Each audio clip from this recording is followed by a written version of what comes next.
Welcome to our channel stitching text நம்ம இன்றைக்கி பார்க்க போகிறது one piece umbrella frock cutting and stitching with lining எப்படி ஸ்டிச் பண்ணுறது நம்ம பார்க்கலாம்.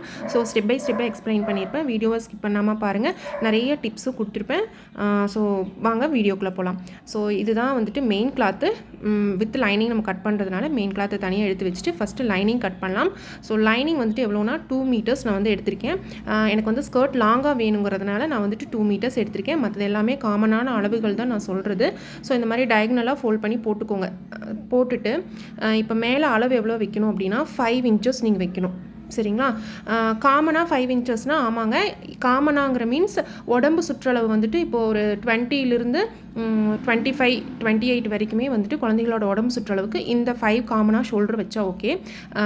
அதுக்கப்புறம் நீங்கள் கழுத்தோட அகலம் பார்த்திங்கன்னா நான் 2.25 வச்சுருக்கேன். சரிங்களா? ஹைட் வந்து 3 இன்ச்சு வச்சுருக்கேன்.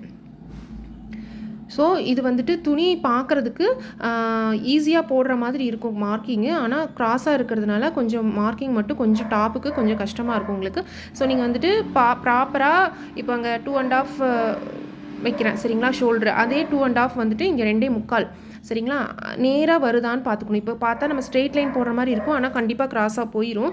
அதனால் ப்ராப்பராக வச்சு பார்த்துக்கோங்க. இல்லைனா ஒரு பேப்பர் கட்டிங் போட்டுட்டு அதுக்கப்புறம் இதில் வந்துட்டு மார்க்கிங் போடுறதுக்கு பதிலாக அந்த பேப்பர் கட்டிங் வச்சு மார்க் பண்ணிக்கோங்க.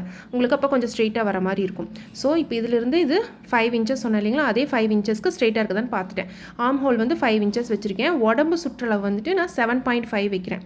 சரிங்களா? குழந்தையோட அளவு வந்து எனக்கு 20 இன்ச்சஸாக இருக்கிறதுனால அது கூட நம்ம கால்குலேட் பண்ணி பார்க்கும்போது இந்த அளவை வச்சு 7.5 இன்ச்சஸ் வந்து உடம்பு அகலம் வைக்கிறேன். சரிங்களா? கழுத்தோட அகலம் ஹைட்டு பார்த்தாச்சு.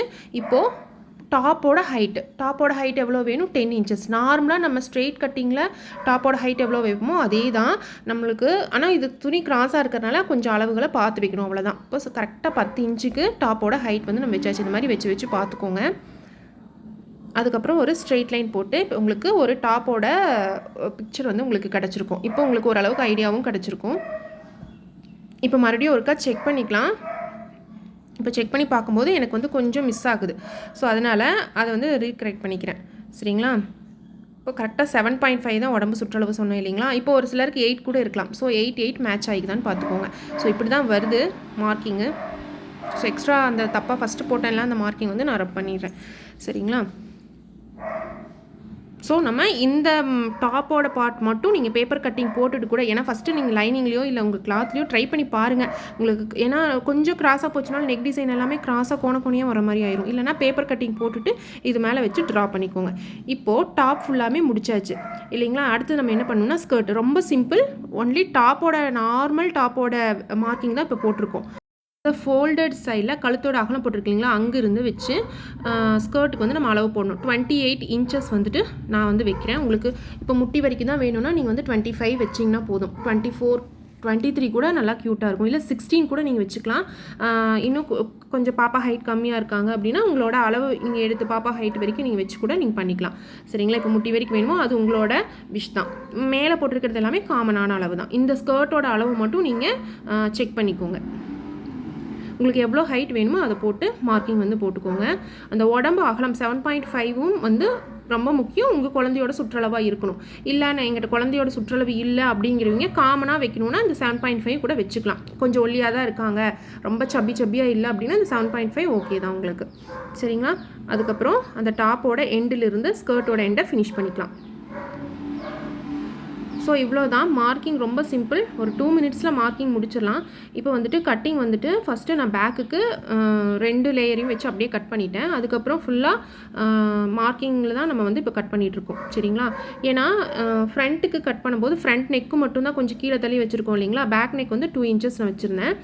ஃப்ரண்ட் நெக் வந்து 3 இன்ச்சஸ்ங்கிறதுனால ஃப்ரண்ட்டுக்கு மட்டும் ஷேப் போட்டு தனியாக எடுத்துக்கலாம். ஸோ இப்போ மார்க்கிங்கோட கட்டிங் வந்து ஃபினிஷ் பண்ணியாச்சு. இப்போ தனித்தனியாக பிரிச்சுக்கணும். ஃப்ரண்ட் தனியாக பேக் தனியாக லைனிங் எடுத்துக்கோங்க.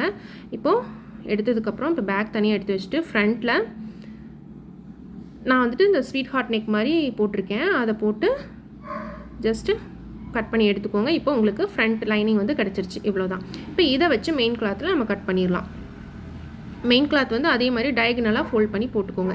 போட்டுட்டு நம்ம லைனிங்கை மேலே போட்டதுக்கப்புறம் லைனிங்லேருந்து ஒரு 3 இன்ச்சஸ் கீழே எக்ஸ்ட்ரா விட்டுக்கோங்க. உங்கள்கிட்ட வந்துட்டு ஜிக்ஜாக் மிஷின் இருந்துச்சுன்னா ஜிக்ஜாக் பண்ணிங்கன்னா இந்த மாதிரி ட்ரெஸ்ஸஸ்க்கெல்லாம் ரொம்ப நீட்டாக அழகாக வந்து இப்படி சுற்றினா ரவுண்டாக சுற்றும் இல்லைங்களா, அந்த மாதிரி நல்லா நீட்டாக வரும். எங்கிட்ட ஜிக்ஜாக் மிஷின் இல்லாதனால நான் வந்துட்டு ஃபோல்ட் பண்ணி தான் அடிச்சிருக்கேன். சரிங்களா, இப்போ மெயின் கிளாத் வந்து கட் பண்ணியாச்சு. ஸோ கட்டிங் வைஸ் பார்த்திங்கன்னா ஒரே ஒரு விஷயந்தான், டாப்போடது மட்டும் பார்த்து மார்க் பண்ணுங்கள். கொஞ்சம் கிராஸாக போச்சுனாலும் துணி வேஸ்ட்டாக போயிடும். இல்லைனா ஒரு வேஸ்ட் கிளாத்தில் நீங்கள் இந்த மாதிரி டயகனலாக போட்டு கட் பண்ணிவிட்டு அதுக்கப்புறம் வந்துட்டு அது ஷேப்பெல்லாம் கரெக்டாக வருதான்னு பார்த்துக்கோங்க. ஃபஸ்ட்டு நீங்கள் ட்ரை பண்ணிங்கன்னா மெயின் நீங்கள் மார்க்கிங் போடும்போதே உங்களுக்கு ஐடியா கிடச்சிரும். இது வரல அப்படின்னும் போதே நீங்கள் வந்து பேப்பர் கட்டிங் போட்டுட்டு டாப் மட்டும் பேப்பர் கட்டிங் போட்டு அதில் மேலே வச்சு மார்க்கிங் பண்ணிட்டீங்கன்னா இன்னும் உங்களுக்கு எந்த மிஸ்டேக்ஸுமே வந்து வராது. டைம் எடுக்கும் தான் அந்த பேப்பர் கட்டிங் போடணுமா அப்படின்னு நீங்கள் யோசிச்சிங்கன்னா கண்டிப்பாக உங்களுக்கு உங்கள் கிளாத்தில் கிராஸாக வந்துச்சுன்னா டென்ஷன் ஆகும். ஸோ எக்ஸ்ட்ரா டபுள் வேலை இல்லாமல் ஒரே வேலையாக முடிச்சுறது ஈஸியாக இருக்கும். ஸோ ஏன்னா நான் ஃபஸ்ட் டைம் ட்ரை பண்ணும்போது எனக்கு கொஞ்சம் வீடியோ பார்க்கும்போது எனக்கு ஈஸியாக இருக்கிற மாதிரி இருக்கும். ஆனால் மார்க்கிங் போடும்போது தான் அதில் என்னென்ன வந்து நம்மளுக்கு கஷ்டம் தருது வந்து நம்ம மார்க்கிங் போடும்போது தான் நம்மளுக்கு தெரியும். ஸோ இப்போ வந்துட்டு மெயின் கிளாத்துமே கட் பண்ணிட்டோம் இல்லைங்களா, அது எல்லாமே நான் பின் பண்ணிக்கிறேன். ஸோ அப்போ தான் வந்துட்டு எனக்கு ப்ராப்பராக வரும். அப்படிங்கிறதுனால நான் ஃபஸ்ட்டு இப்போ நெக் மட்டும்தான் திருப்ப போகிறேன், இருந்தாலுமே நான் கீழேயும் பின் பண்ணிக்கிறேன். எனக்கு நகராமல் இருந்தால் தான் ஸ்டிச்சிங் போது கொஞ்சம் ஈஸியாக இருக்கும் அப்படிங்கிறதுனால. ஸோ இந்த மாதிரி கொஞ்சம் நிறையா தான் பின் பண்ணியிருக்கேன். ஏன்னா கொஞ்சம் இழுத்துருச்சுன்னா அந்த ஷேப்பு இது எல்லாமே நம்மளுக்கு வேஸ்ட்டாக போயிடும். ஸோ டைம் எடுத்தாலும் பரவாயில்லைன்னு கொஞ்சம் ப்ராப்பராக பண்ணுறதுக்கு தான் நான் மேக்ஸிமம் ட்ரை பண்ணுவேன். ஸோ இப்போ நெக்குக்கு வந்துட்டு வச்சுட்டு நல்ல பக்கத்து மேலே லைனிங் கிளாத் வச்சு, அதாவது மெயின் கிளாத் இருக்கு இல்லைங்களா, அதோட நல்ல பக்கத்தில் வந்து லைனிங் கிளாத் மேலே வச்சு பின் பண்ணியிருக்கேன். அதுக்கப்புறம் மேலே ஒரு ஸ்டிச் போட்டுட்டு ஃபஸ்ட்டு கழுத்து போட்டோம் இல்லைங்களா, இப்போது ஆம் ஹோலுக்கு நான் ஸ்லீவ் வைக்க போகிறதில்ல, ஸ்லீவ்லெஸ்ஸு. அதுக்கப்புறம் நம்ம கிராஸ் பீஸ் வச்சு பண்ணாலும் அது எக்ஸ்ட்ரா வேலையாக இருக்குங்கிறனால இப்படியே ஃபினிஷ் பண்ணிடலான்னு கழுத்து எப்படி நம்ம வச்சு திருப்போமோ அதே மாதிரி ஸ்லீவுக்கும் வச்சு திருப்பிடுறேன். இது மாதிரி கச்சா போட்டுக்கோங்க, அப்போ தான் நீட்டாக ஃபினிஷிங் வந்து திரும்பும். இப்போ பின்னெல்லாம் ரிமூவ் பண்ணிவிட்டு உள்ளே திருப்பிடுறோம். ஸோ இந்த மாதிரி திருப்பிட்டு மேலே ஒரே ஒரு தையல் போட்டால் முடிஞ்சுது பாருங்கள், அவ்வளோதான். மெயின் கிளாத் வந்து மேலே வந்துருச்சு, லைனிங் வந்து உள்ளே போயிடுச்சு, அவ்வளோதான். இப்போ இதுக்கு மேலே நான் மெயின் ஸ்டிச் வந்து நான் போட்டுறேன். இப்போ நம்ம கழுத்து மட்டும் திருப்பி இருந்தோம்னா படிமான தையல் போட்டுட்டு அதுக்கப்புறம் மேலே இன்னொரு ஸ்டிச் இந்த போடுற இல்லைங்கன்னா இந்த ஸ்டிச் போடுவோம். ஸோ ஆம் ஹோலுக்கும் நம்ம ஸ்டிச் போட்டிருக்கிறதுனால நம்மளால் படிமான தையல் வந்து போட முடியாது. இருந்தாலும் ஓகே, இதுவுமே ஓகே தான். படிமான தையல்ங்கிறது நமக்கு நல்லா அமுந்து கொடுக்கும் அப்படிங்கிறதுனால அந்த தையல் போடுறோம். சரிங்களா, இப்போ இவ்வளோ தான். இப்போ இந்த மெத்தடுக்கு 2 ஸ்டிச் போட்டுக்கோங்க. அதே மாதிரி பேக்குக்கும் வச்சு ஸ்டிச் பண்ணிவிட்டு பின்னால் ஹூக்ஸ்க்காக நான் கொஞ்சம் கட் பண்ணி விட்டுருக்கேன். ஸோ அதே மாதிரி மேலே நல்ல கிளாத் மேலே லைனிங் கிளாத் வச்சுட்டு இந்த மாதிரி கழுத்துக்கு நம்ம அதில் போட்டோம் இல்லைங்களா, அதே மாதிரி ஸ்டிச் போட்டுருங்க.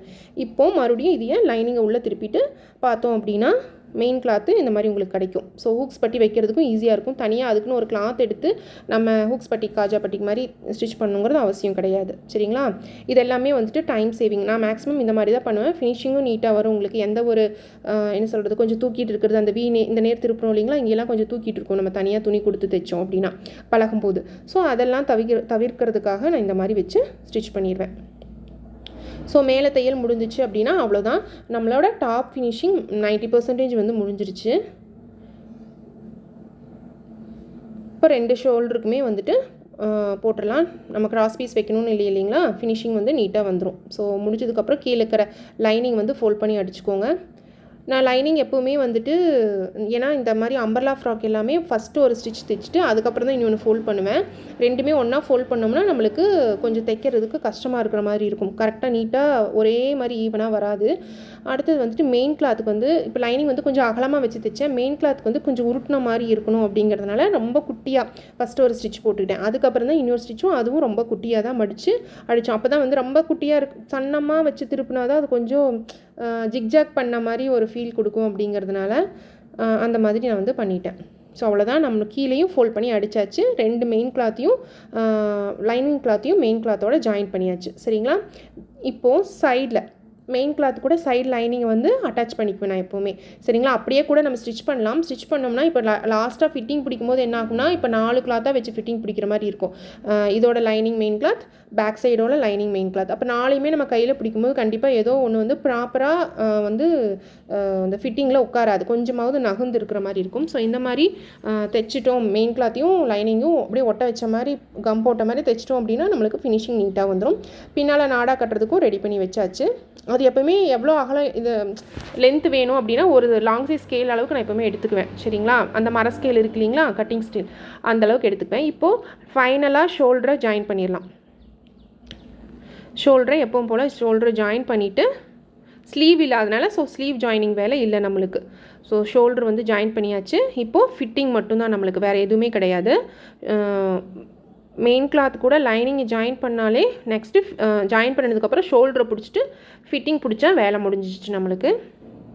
ஏன்னா நம்ம எப்போவுமே வந்துட்டு டாப் தனியாக பாட்டம் தனியாக இருக்கும்போது நிறைய வேலை இருக்க மாதிரி இருக்கும். ஸோ இது ஒரே கிளாத்தாக இருக்கிறதுனால, ஒன் பீஸ் அம்பர்லா ஃப்ராக் அப்படிங்கிறதுனால ஒன்றாவே வந்துட்டு ஃபிட்டிங்கும் பிடிச்சிடலாம்.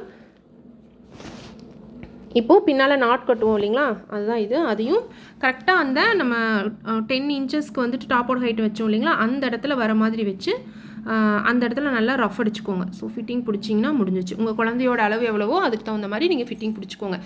கரெக்டான அளவுன்னு பார்த்தா ரொம்ப டைட் ஃபிட்டிங்னா 5 இருக்கும். நம்ம எக்ஸ்ட்ரா தானே 2 இன்ச்சஸ் வச்சுருக்கோம், 7.5 வச்சுருக்கோம் இல்லைங்களா. இப்போ நான் வந்துட்டு 6 இன்ச்சஸில் வந்து ஃபிட்டிங் பிடிச்சிக்குவேன். அதுக்கப்புறம் ஸ்கர்ட்டுக்கு எல்லாமே ஓரமாக லாஸ்ட்டில் எண்டில் வந்துட்டு நம்ம ஸ்டிச் பிடிச்சா போதும். ஸ்கர்ட்டுக்கு எதுவுமே வந்து ஃபிட்டிங்கோட அளவு தேவையில்லை, டாப்புக்கு மட்டும்தான் ஃபிட்டிங்கோட அளவு. லாஸ்ட் வரைக்கும் வந்துட்டு ரஃப் அடிச்சுக்கோங்க. ஸோ உங்களோட umbrella frock cutting and stitching ஃபுல்லாக வந்து முடிஞ்சிருச்சு. உங்களுக்கும் ஈஸியாக தான் இருக்கும். ஒன்லி 2 மினிட்ஸ் தான் எடுத்துக்கும் உங்களுக்கு கட்டிங்க்கு. பேப்பர் கட் போட்டிங்க அப்படின்னா ரொம்ப சிம்பிள். கண்டிப்பாக ட்ரை பண்ணி பாருங்கள். குழந்தைகளுக்கு ரொம்ப க்யூட்டாக, அது முட்டிக்கு மேலே போட்டோம் அப்படின்னா ரொம்ப க்யூட்டாக இருக்கும் ட்ரெஸ் பார்க்குறதுக்கு. ஸோ கண்டிப்பாக இந்த வீடியோ உங்களுக்கு யூஸ்ஃபுல்லாக இருந்திருக்கும்னு நினைக்கிறேன். அப்படி யூஸ்ஃபுல்லாக இருந்துச்சுன்னா கண்டிப்பாக நம்ம சேனலுக்கு சப்ஸ்கிரைப் பண்ண மறக்காதீங்க. அடுத்தடுத்த அப்டேட்ஸ் ஏதாச்சும் ஒன்று வந்து நான் கண்டிப்பாக யூஸ்ஃபுல்லாக போட்டுகிட்டே இருப்பேன். தேங்க்ஸ் ஃபார் வாட்சிங்.